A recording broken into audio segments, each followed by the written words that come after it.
Good afternoon and welcome to the March 2017 edition of the Marks Group Tips and Tricks webinar. We put on these GoldMine Tips and Tricks webinars once a month.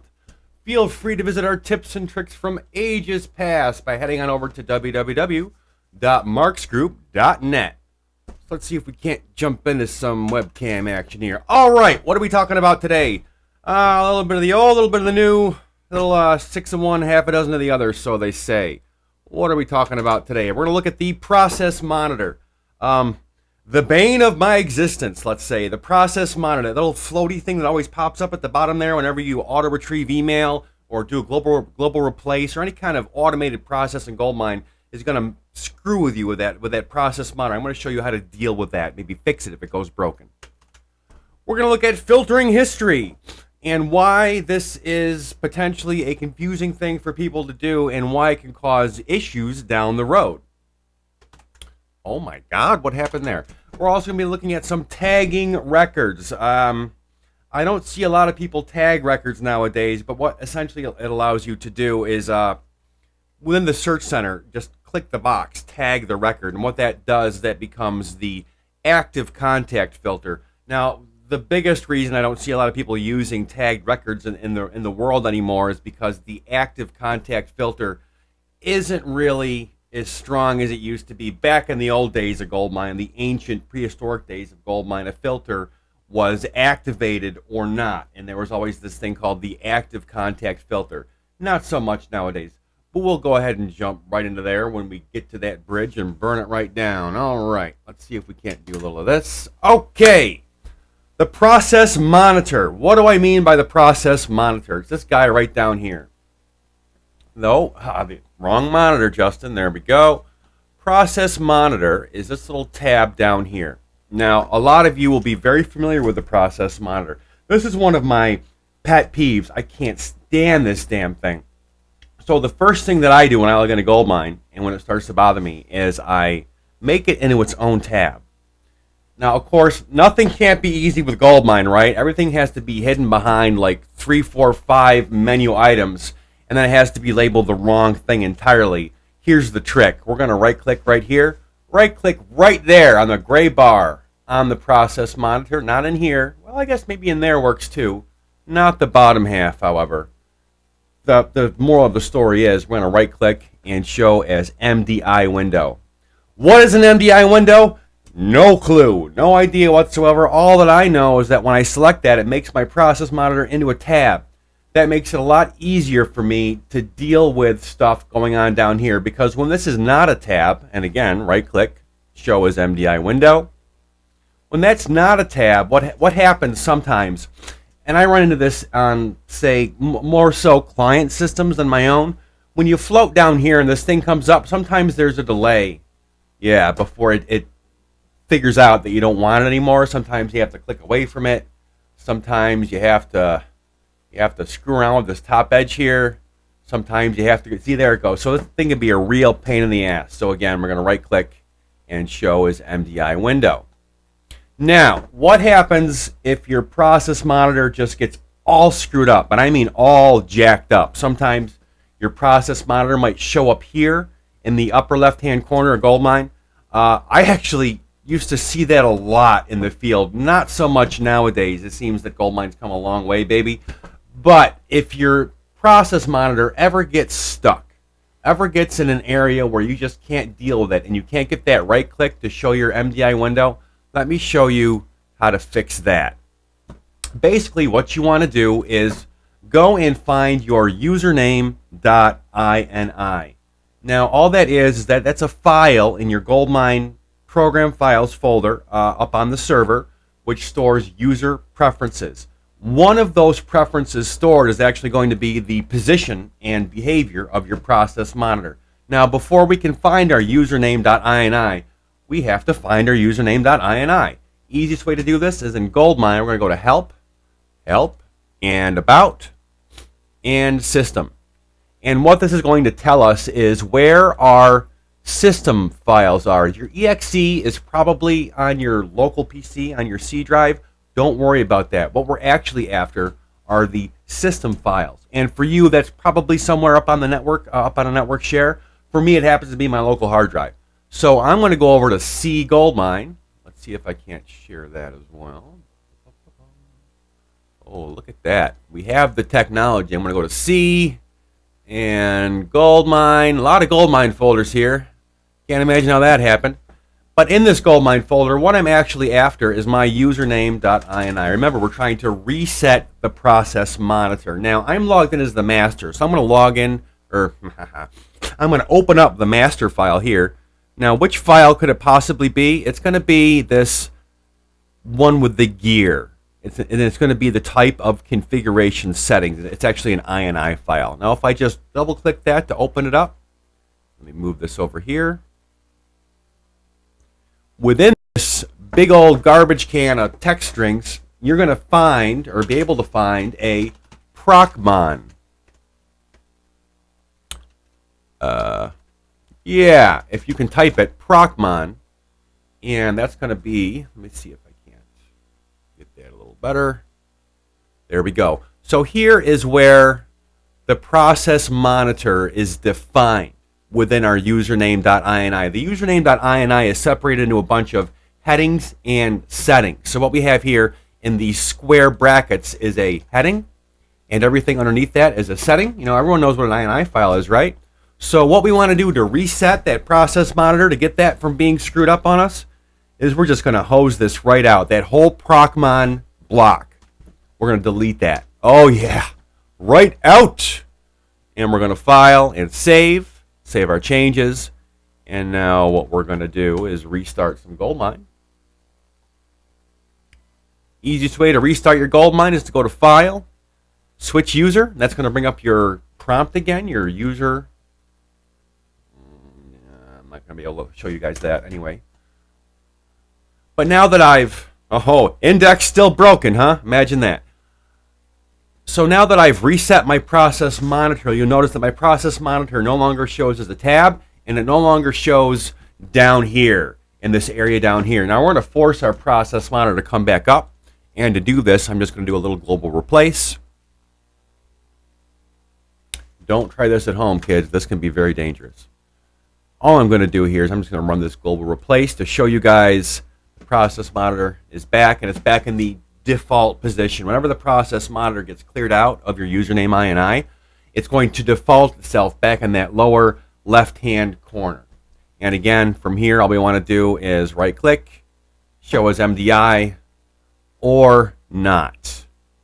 Those of you that use automatic email retrieval, this could be a godsend, right? Again, the issue is that you're always poking down here, and it's always very sluggish to figure out that you're done with it. I'm done with you, process monitor. Out! Out, I say! All right, let's move right along to filtering history. What do I mean by filtering history?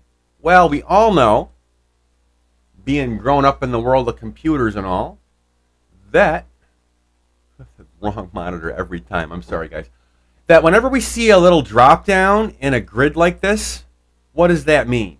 That means that I can, oh, you guys can't see that? Are you kidding me? That means that we could filter on the contents of that column. Like every time we see that little drop down arrow in Excel, that means that we can filter on that. This really sucks because GoToWebinar is not showing you the drop downs here, I don't believe. Or you're seeing them in a weird area here on the left. I apologize for that. At any rate, what you're able to do here, and this is a little misleading because this history tab is labeled call history from my last webinar. So what we're going to do is we're going to change that back to good old history. Just as a recap, if you want to change your tab names, we're going to go to Tools, Options, Record, Tabs, and from here we can rename, and we'll send that back to history, just so we're all very clear on what tab I'm screwing around with. And this is the history tab. So what I can do certainly here is I can filter this view. Now what you see down here is this 13. What that is how many items happen to be in this history tab at the moment. That's actually the right-click summary. Now I can remove or add that by right-clicking in here and selecting summary. Did you know that? Isn't that amazing? Like the best kept secrets in GoldMine, right? It blows my mind. And you can also do that in pending. You can also do that in your search center. Get out of here, right? Oh yeah. If I right click and make sure that summary is enabled here, whenever I work really hard and make a really complex search in here, I can see exactly how many people belong to that. Amazing, right? 2017, who knew? All right, so when I'm in here in my pending or history tabs, I can turn on or off this filter item, and it works kind of the same way as this summary item. I turn it on or off. Now, if it's off, I get no arrows here, so I can't filter. I can sort by my column headers here, as you might expect is possible, but I can't filter on them. So I go here and I right-click and I re-enable filter. And what I do now is I use these little drop-downs, and you're going to maybe have to play at home along with me because you can't see these drop-downs on your end.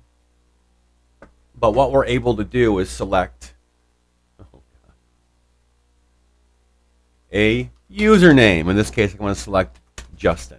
So now I'm only looking at Justin's history. Now, here's the caveat. Here's the pitfall. When you start messing around with this history filter, it's all well and good, because what happens is that after a client gets so old, their history will become very, very dense, very, very populated. So you can get lost in there sometimes. So this is a nice way to kind of cut down and maybe dial in on, well, listen, I know I gave this guy a call last month, but I can't find it in here. This is a way to get there quicker.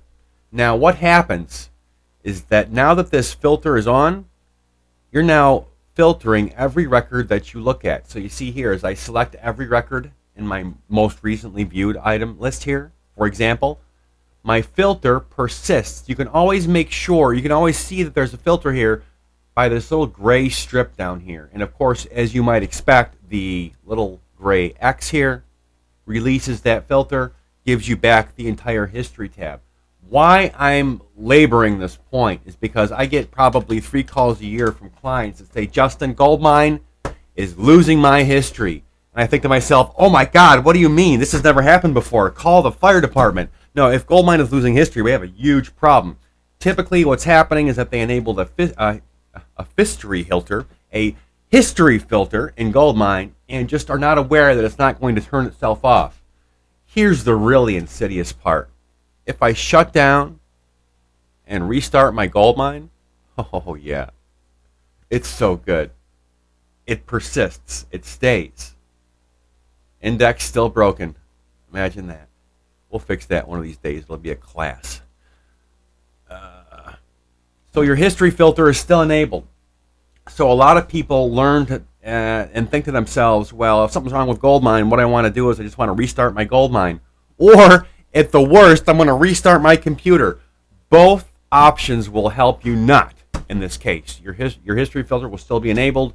You'll still only be seeing partial history for the records, and that means any record in the database. So be aware. Take care. Knowing is half the battle and all that. Make sure you just look down here and make sure there's not a filter enabled. And again, same thing for the pending tab as well. Okay, let's move right along. Clicking right along here, guys. I'm loving it. Okay, tagged records. Tagged records. When I talk about tagged records, I'm talking about checking this box. That little guy there in your search center. Now, it doesn't behave like other boxes, which is why I think it's not widely used, because it doesn't, well, you'll see here in a moment.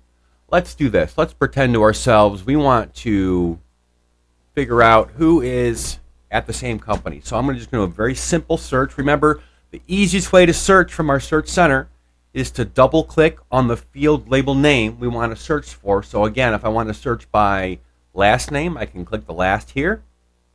And if I want to search by company, I can click company here. Same difference. And I want to look for, coincidentally, the Marks Group. Oh, there we go. And I have, because my summary is on, I can see that I have 5 records here. Now, the idea behind tagging records is to, well, tag records. You see that? Now, why doesn't it behave like other boxes? Because when I have, see, what's happening right now is nothing. Big fat goose egg, nothing. So essentially what you want to do is you want to check these records, and then you want to, how do I explain this? Then you want to do things with the tagged records. So they're not exactly tagged quite yet. What can you do with this now that I've checked them? You can, oh, look at that. You know how our save box here usually lets us save the search as a filter or the search as a group? Well, now because I'm messing around with that tag checkbox, it knows I'm going to save maybe only my tagged records. And you can't save tags as a filter, because remember, a filter has to have a common denominator, whereas a tagged group or a list of tagged records needs not have anything in common. So now I can save this as a group, and I can call this my special folks. I put an exclamation point there because I know, because I'm using groups all the time, is that groups are sorted alphabetically. And if I want a group to appear right at the top of my group list each and every time without fail, I put a bang or an exclamation point right before that. Neat little trick. Oh, the process monitor returns. Oh, go away. Away with you. So you see that process monitor all the time is the point I'm trying to make. So now I have a group somewhere. Now what's happening here? I got all kinds of stuff going on here. I'm looking at 4 tagged records here in my top bar over the contact record, and I should also be able to see in my groups, under tools groups, my special folks group right there. So when I start to tag records, a couple of things are happening. I can, again, I want to tag these records, and if let me test this before I tell you how this works. Ooh, you can shift click, so it's kind of like a Windows list, any kind of Windows list. I can control click to do singles, or I can shift click to do multiples. But you'll see once you start playing around with that, it doesn't act like other boxes. It's really weird. What I'm trying to draw your attention to is that now that we've created our group, what happens is that as we check people in our search center, it becomes this tagged record active contact filter. Much like our filter in the pending and history tabs down here, this will kind of stay, and it will kind of screw us up unless we understand what's going on exactly. So now that I have one tagged record, can I search the database? I can search the database. They must have changed that. Back in the day, if you had a record tagged, you were stuck there. You couldn't go anywhere else. Now, a couple of other things that we can play with here as far as tagged records is if I right click here in my search center, yeah, what you're going to start getting is this. Do you want to release all tagged records? Do you want to tag all records? I want to release them. Now, once you start tagging and releasing, that's going to become an active contact filter. Let's see how that looks. So if I tag all these records, or if I tag some records, I know this is getting really off the rails here, and I apologize, guys. If I tag some records here, what happens now if I go to, say, Global Replace, under Data Management, in fact, and if I just want to replace, say, the owner, I want to make the owner public, which I just blanket out. I do. Now, because I have some tagged records, there's now this active contact filter available. And anywhere in GoldMine where you will be able to plug in an active contact filter, you can use synonymously with the tagged records.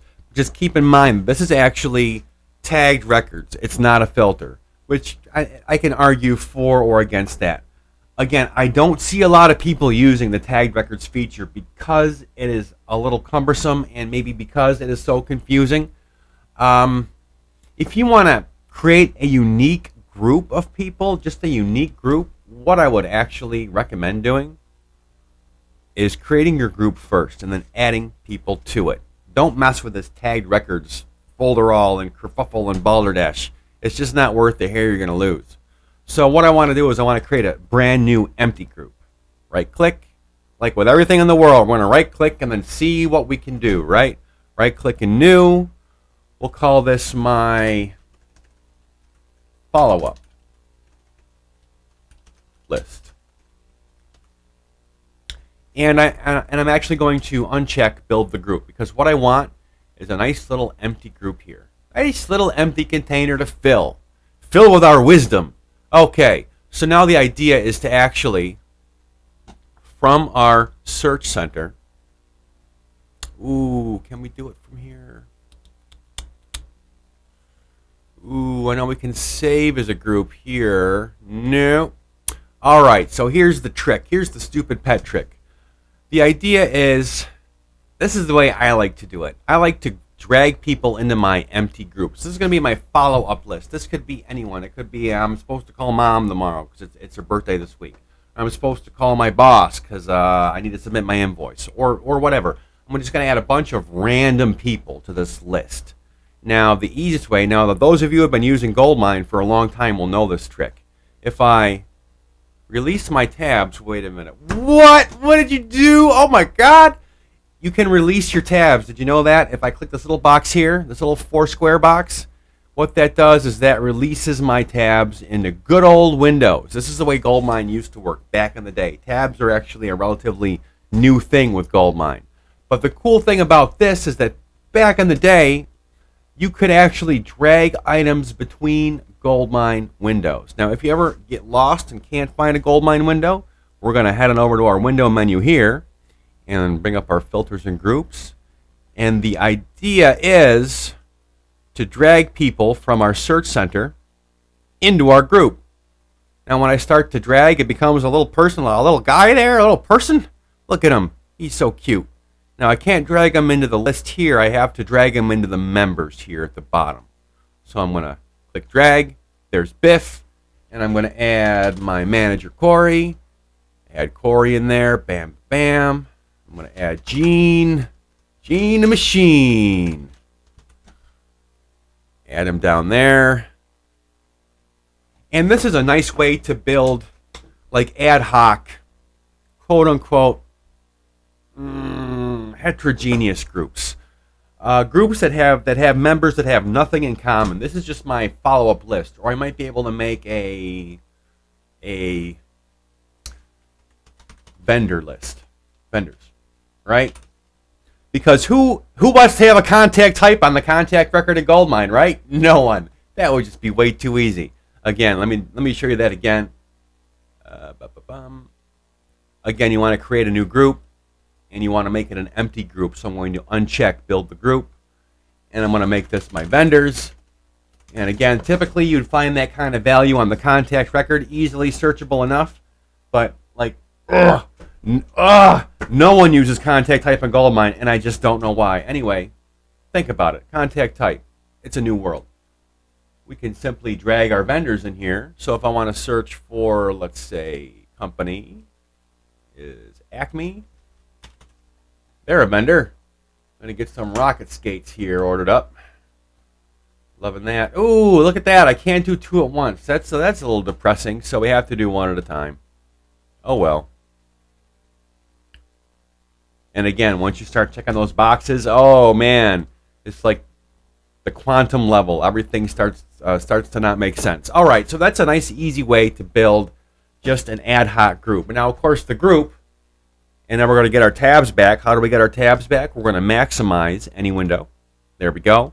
And now that we have our group, now from the search center, we can actually, did you know you could do this? We're going to hide and or reveal our filters and or groups and or amazing. And we're going to release our groups here or open up our groups tree here. And we can look at our vendors very easy by double clicking. That index is killing me. It's a help file index. And what we have now is that this is a nice easy way to see, in our case, our special folks. Who's special? I don't feel special. Don't show me that again. Please don't. Oh, look at that. State of the art. So I can look at my follow-up list. Oh, this is killing me. It's not working. I don't know if that's a GoToWebinar thing or a GoldMine thing. I'm not sure, guys. I apologize for that. But again, play along at home. This filters and groups button here is really awesome because what it allows you to do is easily get to your filters in your groups instead of having to navigate a labyrinthine maze of user drop downs and whatnot. Oh, it can be a real nightmare. Okay, but now that I'm previewing a list of people, how do I get out of that? I'm going to just X out my search center, and that's going to clear that out. Nice, nice. Did it? Oh, search center's back to normal. Hooray. Okay. We are just about out of time. I'll just show you one more thing while we're here, trying to tout this filters and groups window. Never forget that I can save my searches. I can save my searches in here as filters. How do we do that? Well, let's say I want to look at all of my Pennsylvania contacts. How do I do that? I want to start the search by state. I'm going to search by state here. And I want to search for PA. No one in PA, huh? Anyone in New York? Oh, a couple people in New York. So there's Joe Schmo and Justin Hill. I know those guys. So as you search in your contact search center, you can always save this criteria. And really, don't forget that you can always compound your search criteria. Did you forget that? Did you know that? I forgot it until I saw that little plus sign. And you can do this. Wow, look at that. So we can go state is equal to New York and account rep is Justin and forever and ever and ever. Ad nauseum, ad infinitum, and other Latin things. But never forget that you can always save that search from here as a filter or as a group. Now be aware, remember that a group is just a static list of people. It's just a list, so not very useful. We save as a filter, and I'm going to call this my, good lordy, New York contacts. You can see that. Hooray. So now I should be able to see in my filters list, or not. Now I should be able to see in my filters list. There we go. I had to refresh it. My New York contacts. I want to look them up. I double click and I get this terribly confusing question about a filter, a search center filter optimization warning. Ugh. Can't anything be easy with you people? Just hit no. Just the answer is no. Just no. Just no. And there we go. Back into our alerts. And again, that's a nice way to kind of view your filters. So think about filters not as these ultra complex things that you have to call the Marks group to build for you. They're just searches. They're just saved little searches. Just that easy, just that useful. Listen, guys, I'm always looking for the next batch of tips and tricks. I'd love to know what you hate. What do you love? Can you hear the chainsaw in my neighbor's next door front yard? It's been driving me nuts all day. Oh, my God. At any rate, we are just about out of time. Thanks for showing up, and have a lovely day. Justin doesn't know how to end videos.